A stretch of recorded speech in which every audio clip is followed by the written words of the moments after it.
Hello and welcome to the Sheffield Society of Architects virtual building visit to Mercia School, brought to you by the Sheffield Society of Architects and RIBA Yorkshire. So please be aware that this event will be recorded and published. For those of you joining us for the first time, we regularly held these tours as lunchtime talks where we could take you out of the office, but now we're bringing the tours to you so that we hope that you can benefit from them and enjoy them. So if you want to find out more about our events, you can do so by signing up to our mailing list via our website sheffieldsocietyofarchitects.org.uk. So on to today's tour, which is to Mercia School. And we're just going to play a short video. So Mercia School is located in the south of Sheffield in the Carter Knoll area and arose out of a demand for more secondary school places. Bond Bryan architects were commissioned by the Sheffield City Council to design the school that sits just behind a tree screen along the main road, where you can see glimpses of the school peeking through. Views in and out of the school highlight the intention to preserve the tree-lined horizon and integrate it within its parkland setting, in addition to its simple yet effective palette of materials. It was awarded a BREEAM rating of very good for its implementation of sustainable design principles and use of renewable technologies. It won the RIBA Yorkshire 2019 Award and a Certificate of Excellence from the Institute of Civil Engineers Yorkshire and Humber Awards 2020. So today's tour is being hosted by Andrea Ashley from Bond Bryan.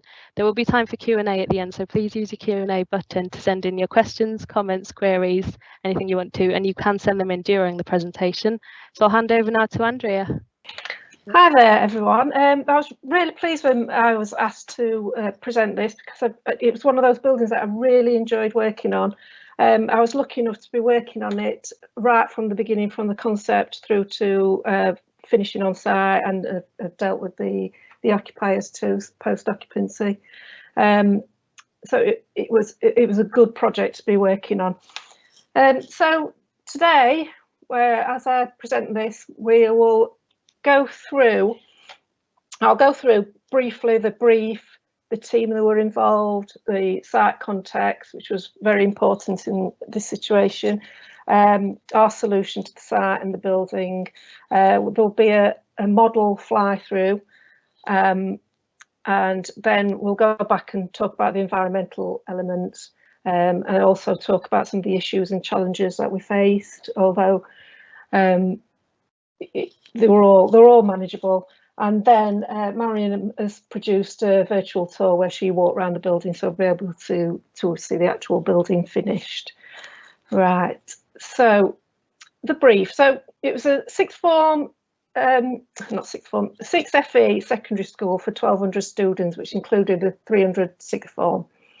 The brief was produced by Sheffield City Council Capital Development, with input from the planning department, so it wasn't strictly a DFE school, but they did follow quite a lot of the guidelines. One of the most important things within the brief was to be respectful to the residential area and the parkland setting. We had to overcome the challenging topography and the landfill that was on the site.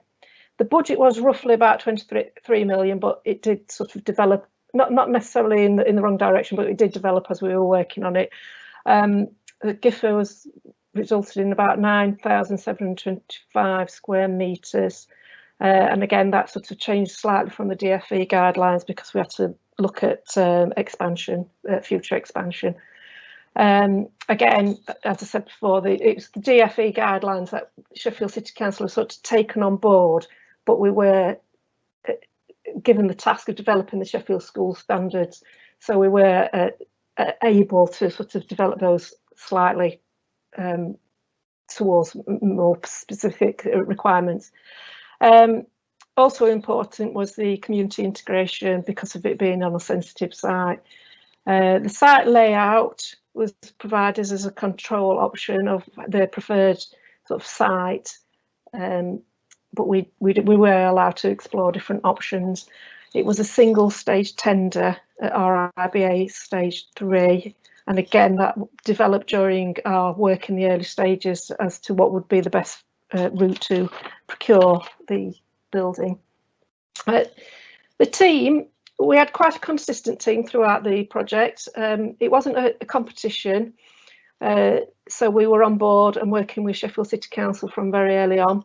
We were the architects throughout, the structural engineers throughout with Mark MacDonald, cost consultants and project managers with Sheffield City Council, daylight engineers with RIBA, and then the main contractor came on board at stage 3, which were BAM. At that point, the landscape architects and service engineers changed from Sheffield City Council to Dally Anderson, and then the service engineers from Mark MacDonald to BAM Design, although Mark MacDonald did say client side, so they were involved throughout. Just highlighted here that it was an experienced and established relationship that we'd got with Sheffield City Council and some of the other design team members. These are a few of the schools that we've worked on with Sheffield City Council, where we would been establishing the Sheffield standard. So this is Don Valley, which is a secondary school, a through school with primary school as well that we worked on. There's Fairvale and Watermead, which were 2 primary schools. Both of those were with BAM Construction as well. So again, there's this established team, and then Tinsley Primary School. I didn't work on that, but that was with Sheffield City Council and Bond Bryan.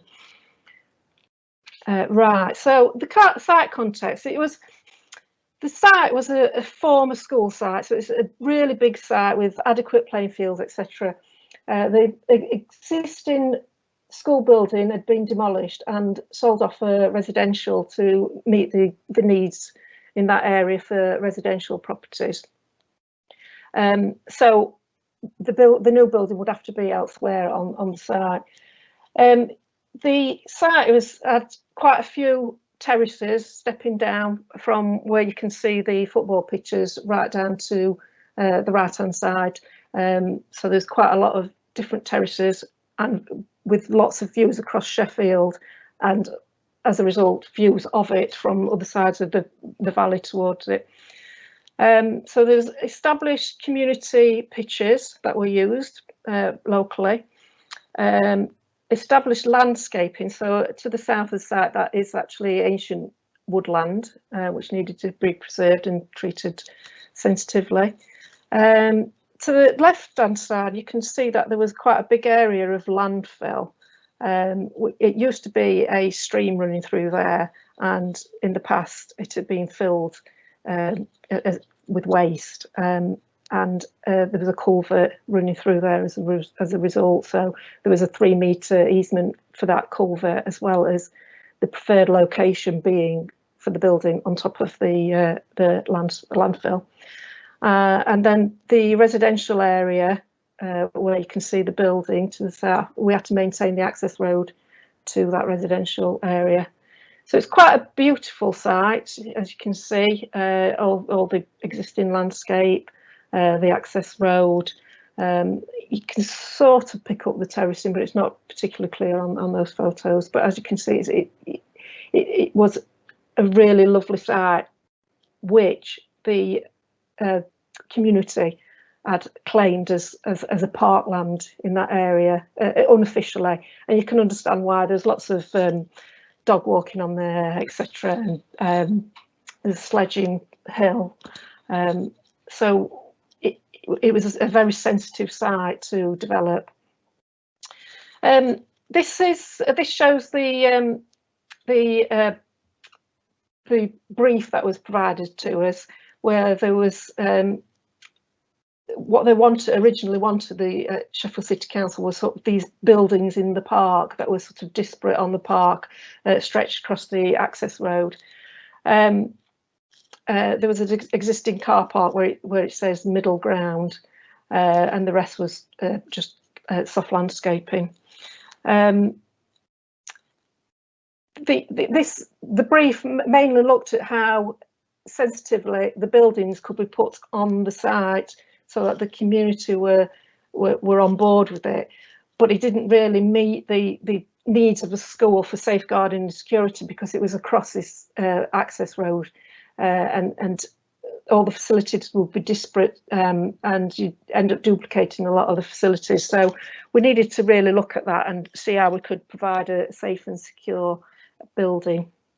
And also the main superblock building was on the deepest part of the landfill, meaning very, very deep piles. So we needed to sort of just address those issues. Right, so our solution to the site was to move the main part of the building so that everything was together, so the buildings were all together, move it over to the other side of the access road, and so that we could maintain a very, very secure environment for the school. We could maintain the existing car park, and we could position the secure fencing in a sensitive way, so that it was just around the school, not around several different buildings. And we looked at using the soft landscaping to disguise a lot of the fencing, and the front of the building to form the front secure line. So you ended up with hardly any fencing really being on show. So yeah, so we retained the existing car park with the drop-off facility, so that there wasn't lots of parking on the roads in the area. We kept the service road to the north, which aligned with the culvert, so because we had to bring the building away from the north of the site because of the culvert and the easement, and provided as you can on the left hand side, you can sort of see a zigzaggy path. That was the accessible route to the pitches, which were maintained on the upper terraces. And by this method, we'd maintained the access route through to the housing. And one of the main things that we looked to do was minimise the massing, and positioning it where we positioned was making best use of the terracing to sort of disguise the sort of the overall mass of the building. All right, so to start with, we looked at massing models because we wanted to be as sensitive as possible and not have this sort of big building in this sensitive site. So the model on the upper left, that was the original brief, where you can see that the main building, the super block, was on the most prominent area of the site.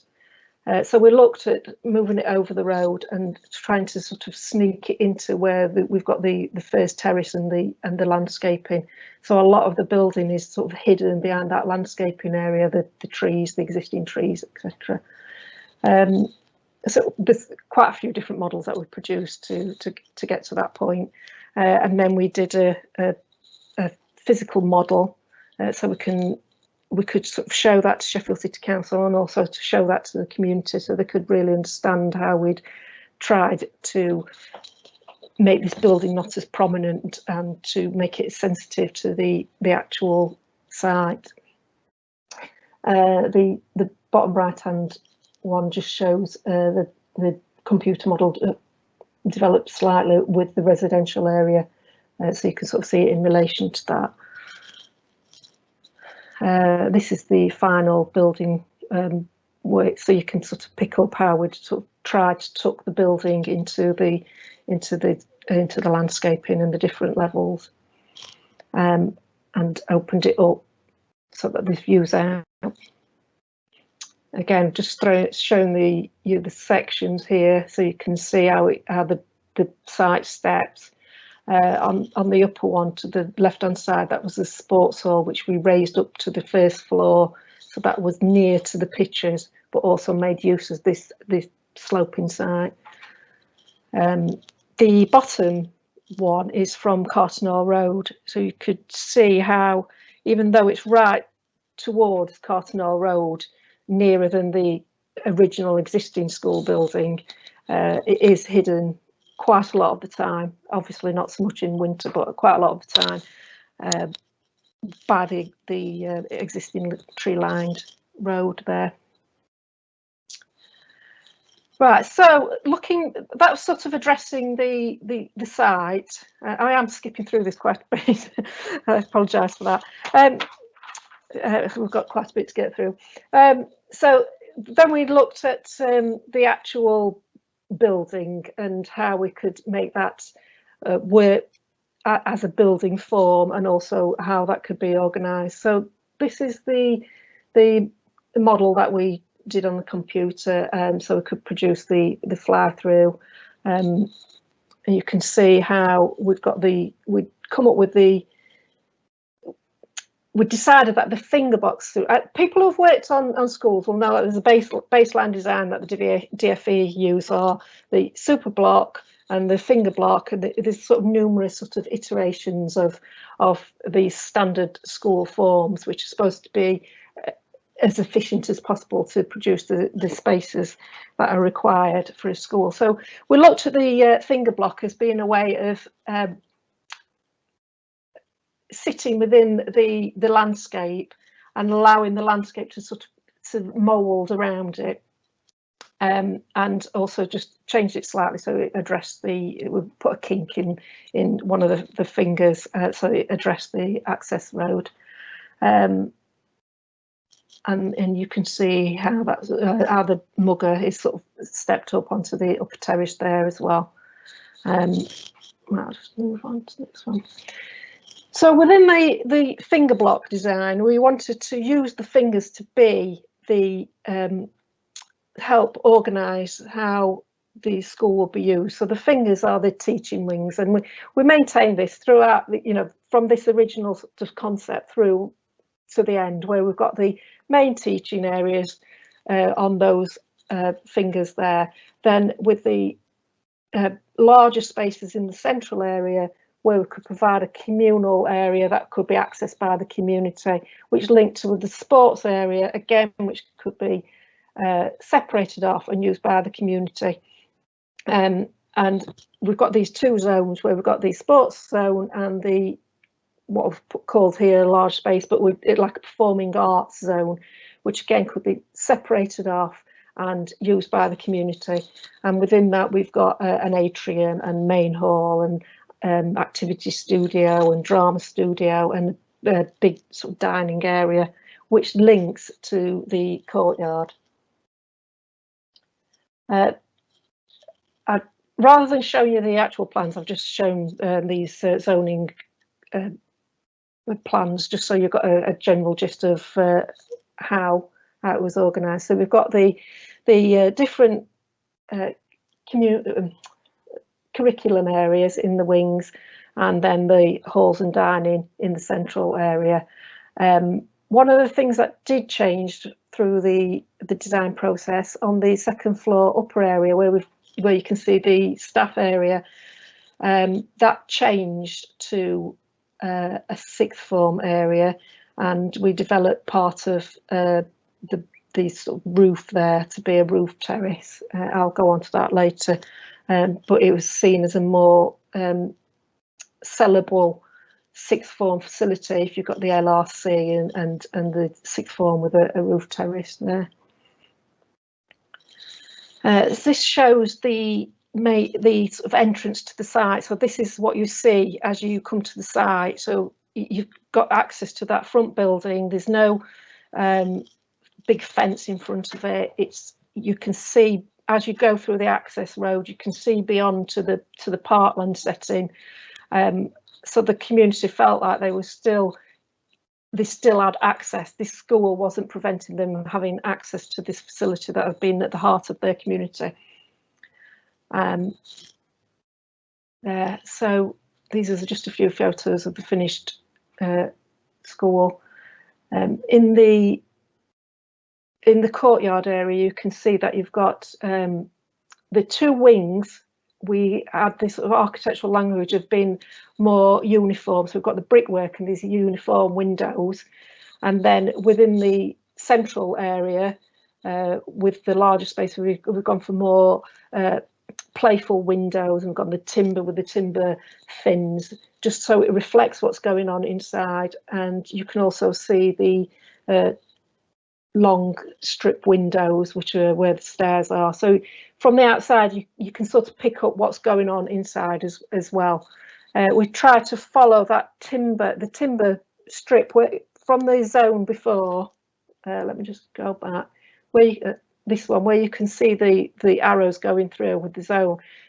And that sort of block was the sort of what we saw as the natural timber area of the building. And so we've got this timber on the outside, but we wanted to reflect it within the building, within inside as well. So we've got this route going through, and you can see the sports hall at the end there again uses the timber, and then you can at the bottom left hand corner you can see how the wings protrude through to the Carton Road elevation, where you've got the brick coming through there. Again, these are close-ups of the detailing of the fins on that central area overlooking the courtyard, where you've got the different shaped windows, and you've got the different size timber with these fins. I'll probably raise this here. Originally, the design had the timber fins going over the front of the curtain walling, so you got more of a. Sometimes they stopped at the curtain walling, the windows, and sometimes it didn't. But we had an issue with who would take responsibility for the support of those timber fins going past the curtain walling, and no subcontractor would take on board the responsibility of fixing those timbers back to the curtain walling. So we did have to sort of adjust our detailing accordingly, which was a shame really, but that's just the nature of design and build sometimes. And then the right hand photograph shows the picture windows that are on the stairs, which frame the views from the corridors out to the park land setting. This on the left hand side is the entrance area, where we've taken the timber in through that entrance area.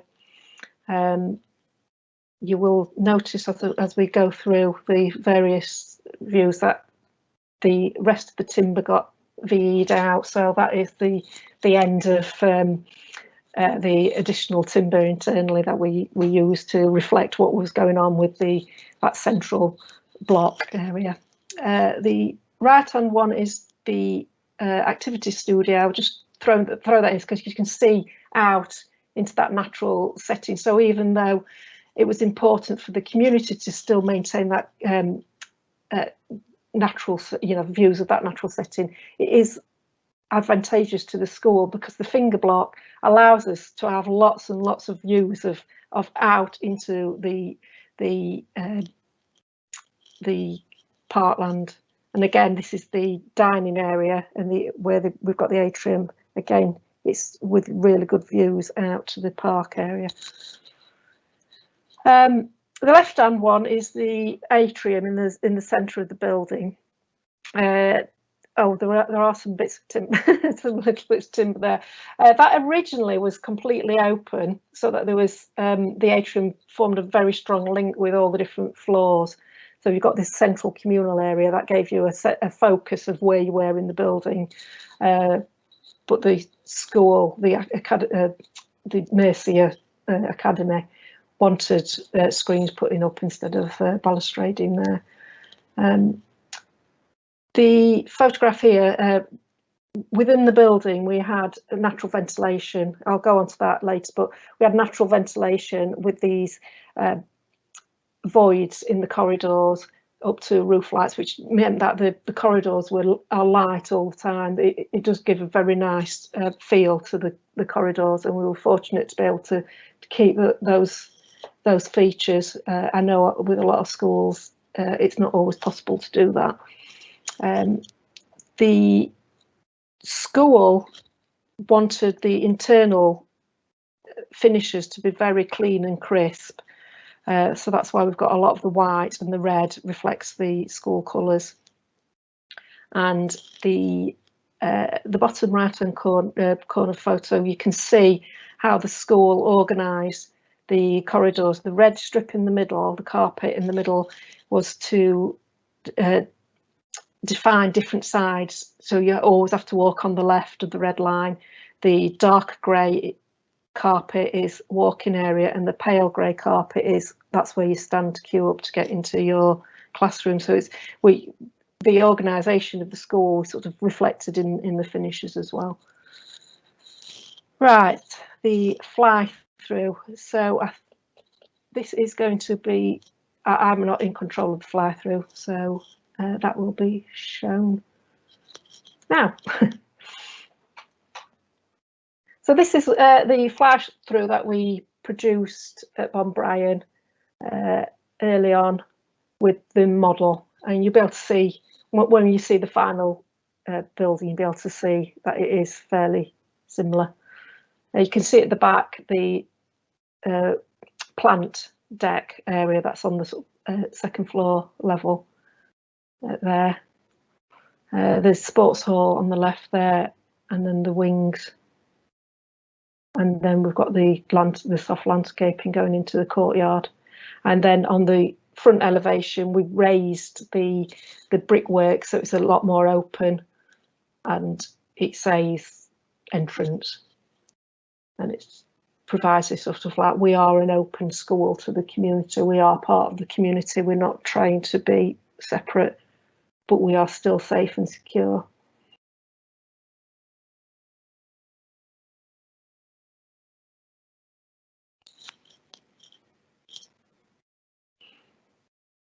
So you'll be able to see that we've got timber ceilings here, which were taken out.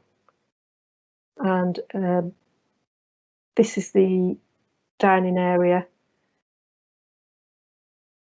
which is actually larger now. The school implement family dining, which means that everybody eats together at the same time, and they all serve each other. So it's like it's like being in the family. So they enlarged the dining area and lost quite a few staff areas as a result.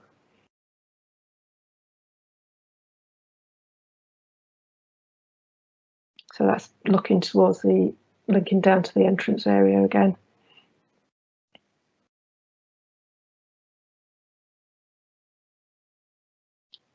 And then we've got the views down the corridor. And the intention is the doors aren't kept. The doors should be on hold open all the time, so you can see as you're at the top of the corridor, you can see down to the view beyond there. So you've always got this view out. At the moment, because it's not fully occupied, they keep some of the doors closed, so you can't always see that view. This is a typical classroom. Okay, right, I need to share again.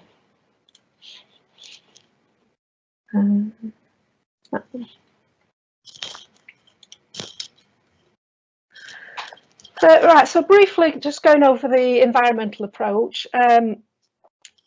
As Mariam said, we did BREEAM very good. We included sustainable drainage and wetland wildflower, which made the building and the landscaping fit into the existing landscape well by doing this wetland wildflower and these pond areas. We improved the building fabric with the insulation. The air tightness we achieved was 2.75, which we were really pleased with. We included the passive design, this cross ventilation through the classrooms. I'll explain this further on some of the other slides. The soffits were exposed thermal mass, so we could have the nighttime cooling. There were some small fans in the windows which allowed that. We had 10% renewables by PVs, which were on the roof, which you can see on the right hand side there, with a wildflower green roof. So one of the wings had the wildflower green roof and the other areas had the PVs.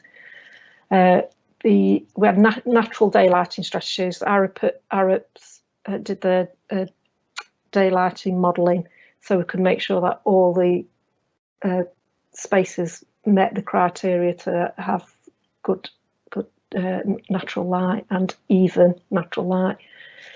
There was remediation of the landfill, which surpassed the current best practice. We really did go overboard with the treatment of the landfill. It was a concern of the community, and we took that on board.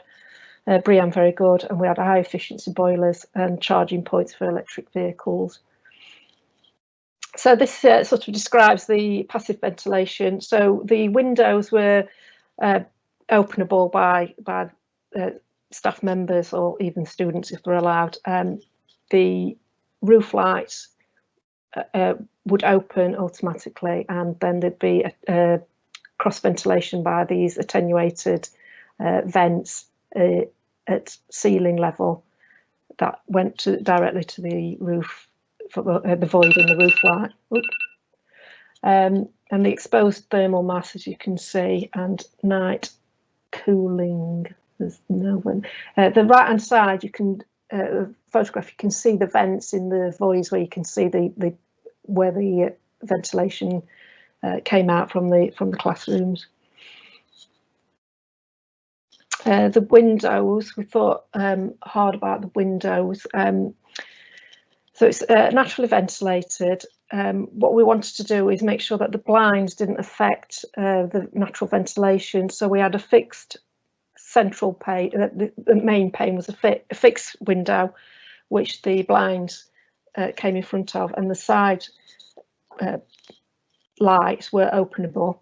But we had a perforated screen in front of that so that you didn't need the blind, and also it meant that we could open those windows fully internally to get maximum ventilation, and meant that you were still you couldn't have bags thrown out or people falling out, etc. So we limited the solar gain with the glass specification, and that was linked to what elevation and what direction the glass was facing. We didn't just choose the one size fits all. We did actually think about where we were putting different specifications of glass, and we did the climate-based daylight modelling, which for DFE projects you need to do that, but it wasn't. The Sheffield City Council wanted us to do that. It means that like 80% of teaching spaces have to meet the criteria where you've got adequate daylighting and it's even, so you've not got glare, etc. The landscaping, we included that for the sort, we had cascading swales, which is near that area near the in front of the main entrance to the right hand side near the access road, and the basin is right next to the car parking, so that will fill with water when it's wet, and then an attenuation crate beneath the area in the centre of the courtyard. Wetland wildflower throughout, and we had a combination of formal and informal planting. I'm just trying to keep an eye on the time. Issues and challenges that we faced. Planning. The planning department were very, very supportive and were really good, but we did have to be sensitive to the community, and they made sure that we were. A lot of the community were really in favour of having a new school in the area and saw the benefits of it, but there was quite a few that were sensitive to the fact that a new building would be built on this site when the site of the original building had been sold off for residential, and they were also very concerned about the land building on the landfill as well, and the potential for releasing more gases into the air. So we did, as I've sort of said before, we did really try and think about the sensitivity of where we've put the building, and it was a long process to try and a continuous process to keep the community happy throughout the whole construction.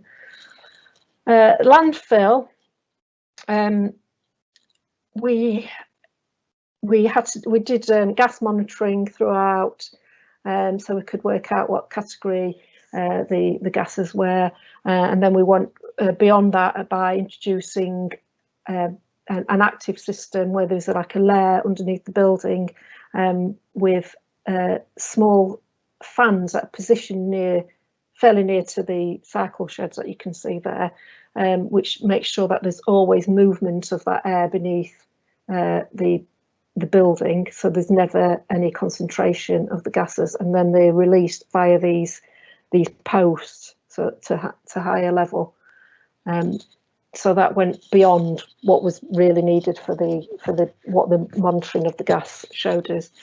So during the process, the educational sponsor changed. It wasn't Mercia originally, so there were some changes to the design that were made actually as it was being built. Certain partitions had to come down. We had to change the upper area. Originally that lower roof area was all plant, but when Mercia came on board, they wanted a roof terrace for the sixth form.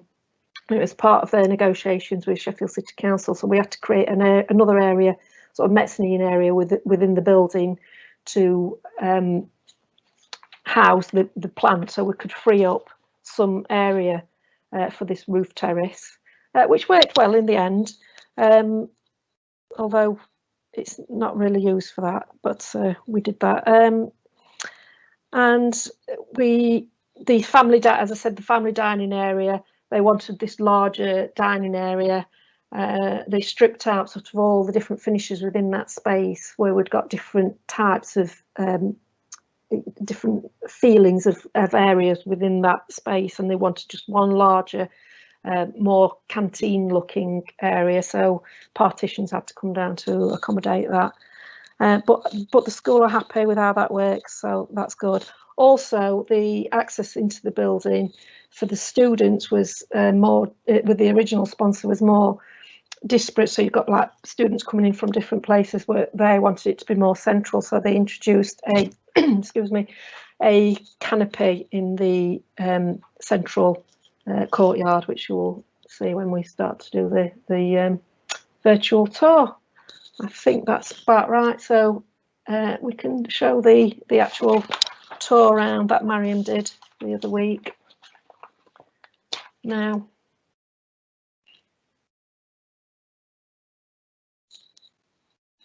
So this is going along Cartonell Road, so it is winter, so you can see the school, but you can see how it potentially could be quite covered in summer. And going towards the main entrance of the building, these are some of the swales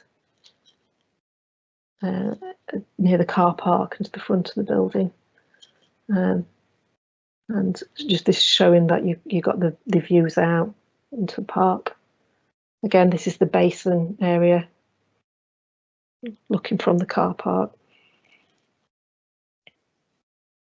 You can see these sort of picture windows there at the end of the corridors, showing the views up to, that was the sledging hill.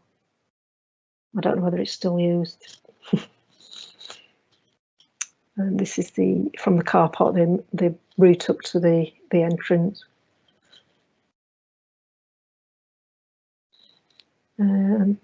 Yeah, the timber cladding. We use the same specification for this area internally as we've got externally.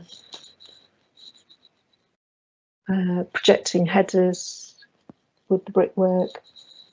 We managed to keep in there and work the ead out.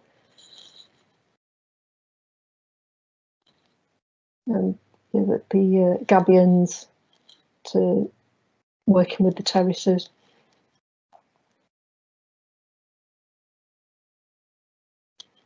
So this is in the central courtyard. You'll be able to see that. Oh, I'll show you that in a minute. So these are the timber fins, and this is the canopy that was added at a very late date, so that the children can line up under there and stay dry. The soft landscaping in the courtyard have been removed by the school, which I only worked out when Mariam showed me this. This wall to the left hand side should be eventually a climbing wall. So we've got the soft floor finish at the beneath it, so that can be changed. These are the routes up to the football pitches on the upper terrace. This is the sports hall. This should have had fins on, but it was VE'd out, so we ended up with various sizes of battens rather than the fins. This is the view down the service road along parallel with Cartonell Road. Again, the view from Cartonell Road.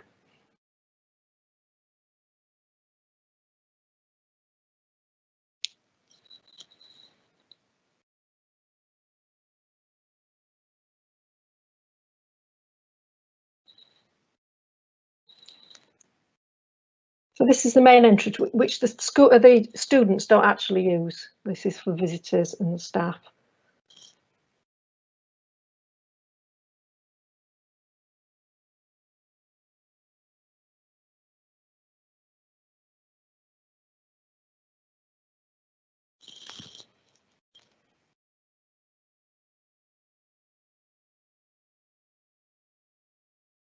That's looking towards the main entrance. And then down the corridor. And we're reversing into where the atrium area is. This is the dining atrium area,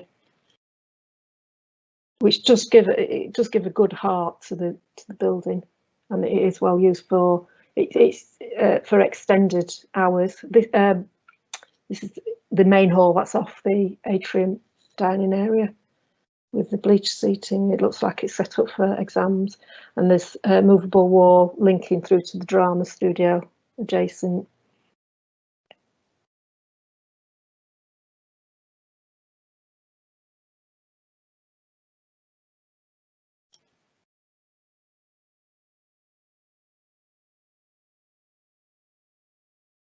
So this space is linked to the central atrium. So again, this space and the drama space can be used for the community and hired out. So it's all secure and can be partitioned off as such.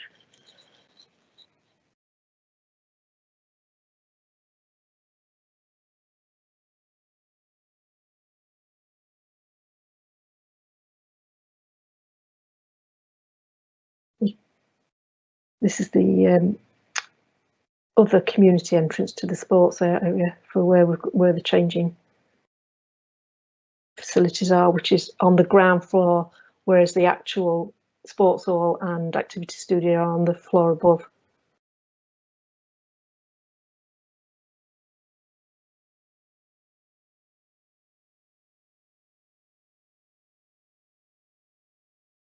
And the changing facilities.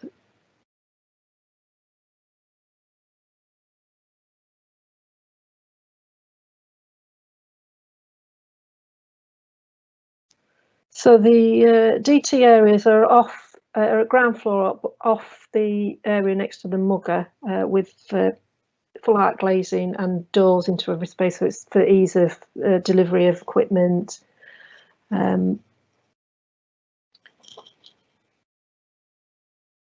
This has been furnished since I've been there, because they didn't occupy the whole building. They only occupied a couple of floor wings.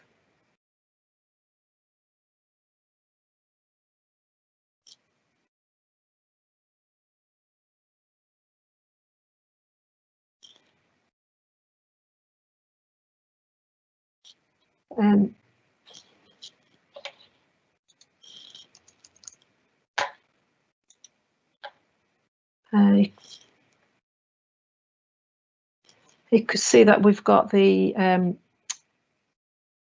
rafts, the acoustic rafts with the lights.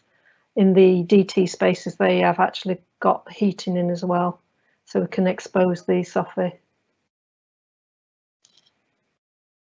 These are the IT spaces.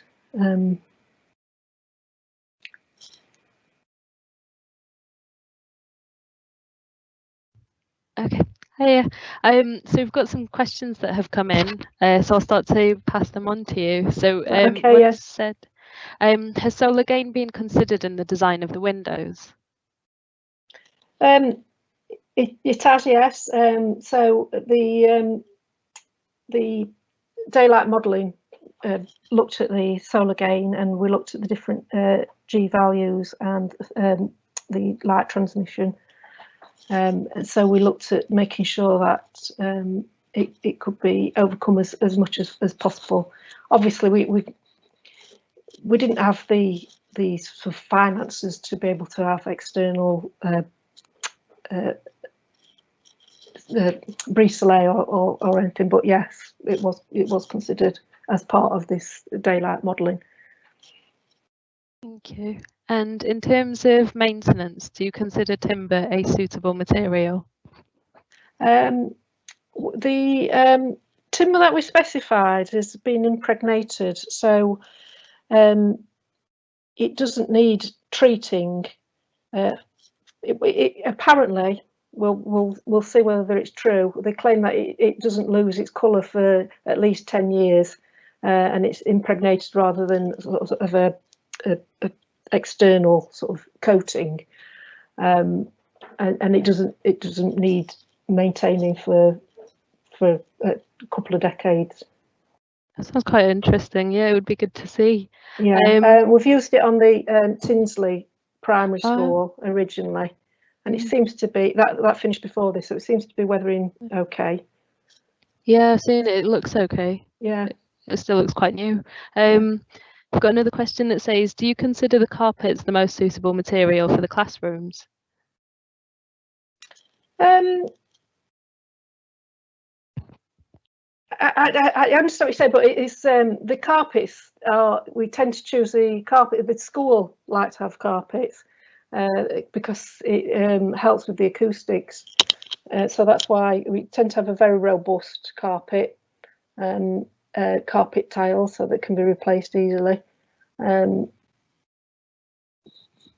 Classrooms, they are just standard classrooms where we've got water, or anywhere where like art rooms, etc. is vinyl, and we have to deal with the acoustic differently with more acoustic wall treatment and wraps. I've not had a problem on the schools using carpet at all. I know also there's actually a preference for using carpet in the corridors as well by the schools. Yeah, it does make, I can imagine, for acoustics. There's another question. Because the acoustics are really important for controlling the children. If it's too lively a space, they are more difficult to control, apparently. I'm just kind of conscious that we're with the video. In the bathrooms, there's no mirrors as well. Oh yes, that was before. Yeah, that was a school request. We had to take the mirrors out because it prevents kids hanging out in the classrooms. Not classrooms, in the toilets for too long. It encourages them to move in and out as quickly as possible. That's really interesting. And prevent bullying. Obviously, the toilets are open to the corridors. It's sort of all these things to prevent bullying in these different areas. And again, brilliant. You know, we've tried to make sure that you can actually see down the corridors. This is the roof terrace. You can see the plant that we've still got left there. This is the roof terrace from the for the sixth form social. I didn't pick that up before. We both noticed that the sixth form social area is actually set up as a classroom now, so it's not really a social area. So I don't know whether they do use the terrace or not. The sixth form haven't moved in yet. It'll be a while before sixth form are introduced to the school. The first year that it was just the year 7, and they're just gradually increasing each year the number of students. So it has been a gradual opening of each space. So the sixth form being here, they saw it as being linked to the LRC. There's the sixth form social, sixth form study area, all in this area, but they can still see within the atrium, so they still feel like they're part of the school, but more important because they're high up. This is up to the roof. You can see the PVs there. There's another question while we're on the roof. Is air tightness required if you allow for natural ventilation? Yes, because you just, when you do the air tightness test, you have to close all the windows, and I believe you cover up the louvers as well. So it's trying to achieve a space that's as airtight as possible. Yeah, that's how you work it, isn't it? It's so that ventilation is controlled by when you open the space, rather than this uncontrolled dispersion of air, and you can't then prevent it happening and losing the heat. And I've got another question, please. Can you elaborate more on the lighting analysis by Arup? Did they also have a role in the engineering other parts of the building? Thank you. The only thing that we ended up changing as a result, that we designed the building, and then they took the model, run it through their model, and said which spaces actually passed and which ones failed. And so we had to adjust some of the windows. Did we have to adjust it? I can't remember whether we did, actually. I think the windows were fine. It was more internally. We had quite a few internal glazed screens, thinking that the roof lights would actually provide additional light or necessary light into the classroom spaces, and it turned out that the light coming from that central roof light didn't really make any difference. So we ended up taking out the glazed screens internally. Also, I believe, I'm trying to remember back, I believe we changed some of the sizes of the roof lights in the atrium area, so it wasn't overlit. So it was sort of a small changes, but not to the elevation. Yeah. But on other buildings where I've been involved with them, I have had to change things. Yeah. There's another question. What was included to prevent noise breaking out into the communal areas, especially by allowing for natural ventilation?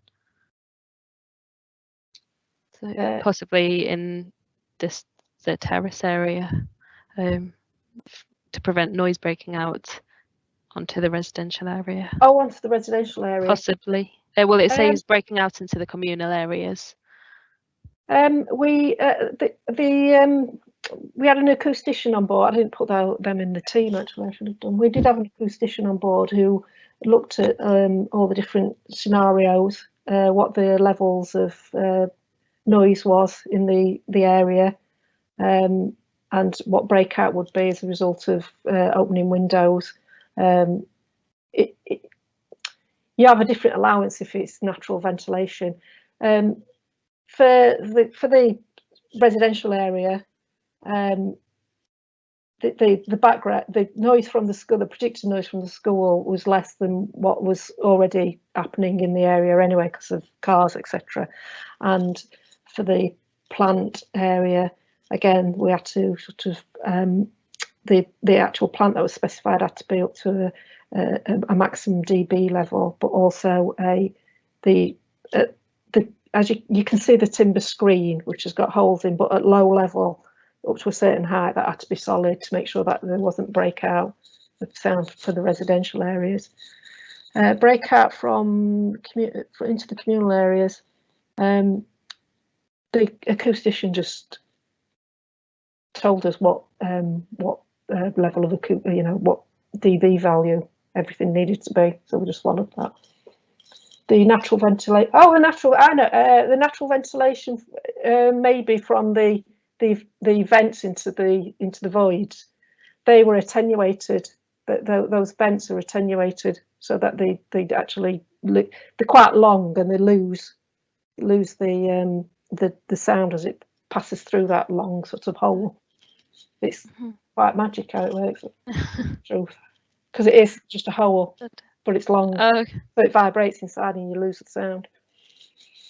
How long is long? I don't know in this situation. I can't remember the exact, but say a metre or so. Okay. But it is sort of an actual product that you specify. That, and you have to, you know, depending on what you need the loss to be, you change the length of the attenuation. That makes sense. Quite good. What was your favourite, as another person asks, what was your favourite detail or part of the building to design, ? What would be the first thing you would change if you had an unlimited budget? Thank you for a really interesting virtual tour. Smiley face. Well, thank you. Oh, which bit would I change? I know which bit I'd change. I would change the you know, the protruding glazing to the I do like how they look, the protruding glazing to the stairs, but they look dirty really early, and I keep looking at them thinking they just don't look all clean and crisp like they should do. They look dirty, and they I just know that the school won't clean them out. They need to be cleaned, which we've been quite careful with. You know, with the materials that we've chosen, we tried to choose ones that didn't have to keep being maintained, because it is an extra expense for schools. And I look at that and I think, oh, I wouldn't have done that if I was doing it again. Which bit did I like?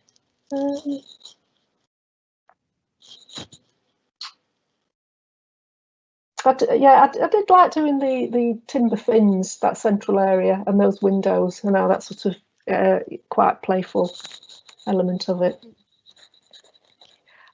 I'm not going to pause at every question because I'm just conscious that there's quite a lot more questions as well. So I'm just going to whiz through them, but we'll be still okay for time, just to confirm with everyone. We'll just run over slightly. What is the cost per square metre? ? Which procurement route ? That's from Anonymous. I don't know the cost per square metre off by heart. I do know it, but I don't know it off by heart. Because I don't know. I'd have to. I can find that out, because I have provided that numerous times, but I keep forgetting what it is. What was the other question? It was the what was the procurement route? So it was a design and build at stage 3 plus a single stage tender.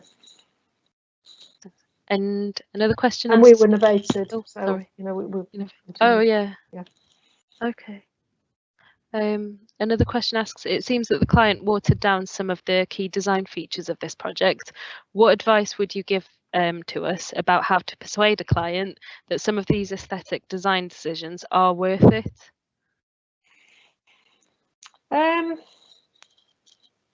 I think, first of all, actually be present at the meeting where they decide to take those decisions, because those were taken when I wasn't present. So you just need to make sure you're at the meetings, and try. If you're innovative, you need to try and keep a conversation going with the client, because often because you're working for the contractor, they try to keep you separate, but you do need to maintain some kind of relationship there, so that you're always sort of included in the discussions, so they appreciate what's important and what's not. For the client, I have to say, for the school, they absolutely love the fact that they've stripped out all the details. Like, every time I walk in, I'll go to the head teacher, oh, you've really spoilt this space, and he'll say, I like it like this. So if he's happy, you know, oh my, I'm only an architect. Yeah, we want them to have it. Yeah. But you did seem really happy with the school as well. Yeah. But another question asks, very functional building. Are there any elements which actually reflect the community? Elements that reflect the community. Yeah. The brickwork that we chose, we looked at the surrounding buildings. So even though it's brickwork, we did try and match the look of the stone that is nearby. And again, we try to, even though it does need to be fairly functional. We try to use more natural materials so that it does fit in with the landscape. So we didn't want it to be lots of things going on. We wanted it to be sort of subdued and sort of there with the sort of natural materials. I don't know what more I can say on that. I think the stone, the brick that you did use is quite nice. Do you see the design of schools needing change in light of the pandemic? Do you think Mercia can be easily adapted by the users? The schools need.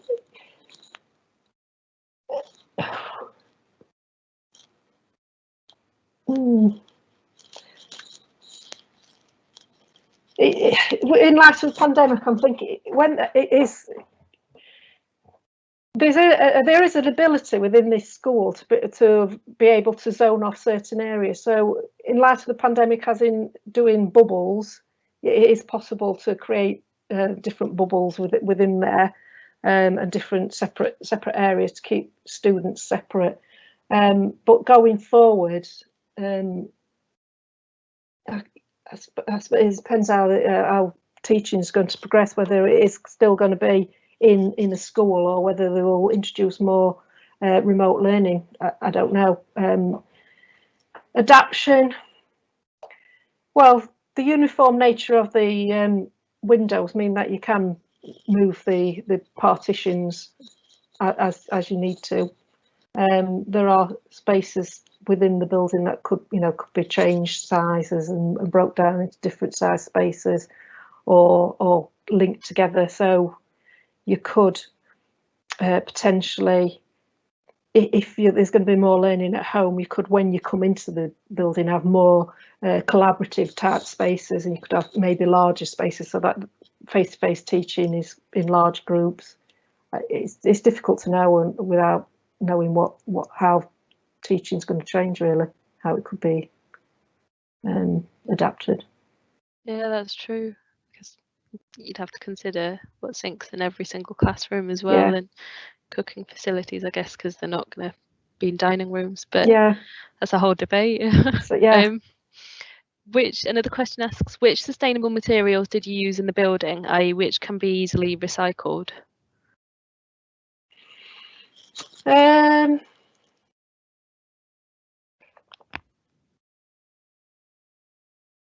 Easily recycled. I think the only things that would be the brick when I think about it. I am actually doing some work on that at the moment, some research work for Bond Bryan. So thinking about it, I probably would have approached things slightly different. I have to say I would have approached things slightly differently, knowing what I know now, to do with what's easily recyclable. But we live and learn, don't we? So yeah, probably just brick. The rest is, well, aluminium can be, we've got quite a lot of aluminium sort of flashings, etc. Curtain walling's not so easily recycled. Thank you. Yeah. I'm just conscious that we're at 5 past 2 now, so I think we'll wrap it up. In terms of, there's quite a few questions that are still unanswered. Would you be happy to, if we pass them on to you, to answer them, and then we could send them replies back? Yeah. Okay. Okay. Brilliant. Right. Thank you. Thank you. Thank you. Thank you so much for that. That was such a vibrant and interesting tour. It was, really good. Thank you. Really thorough.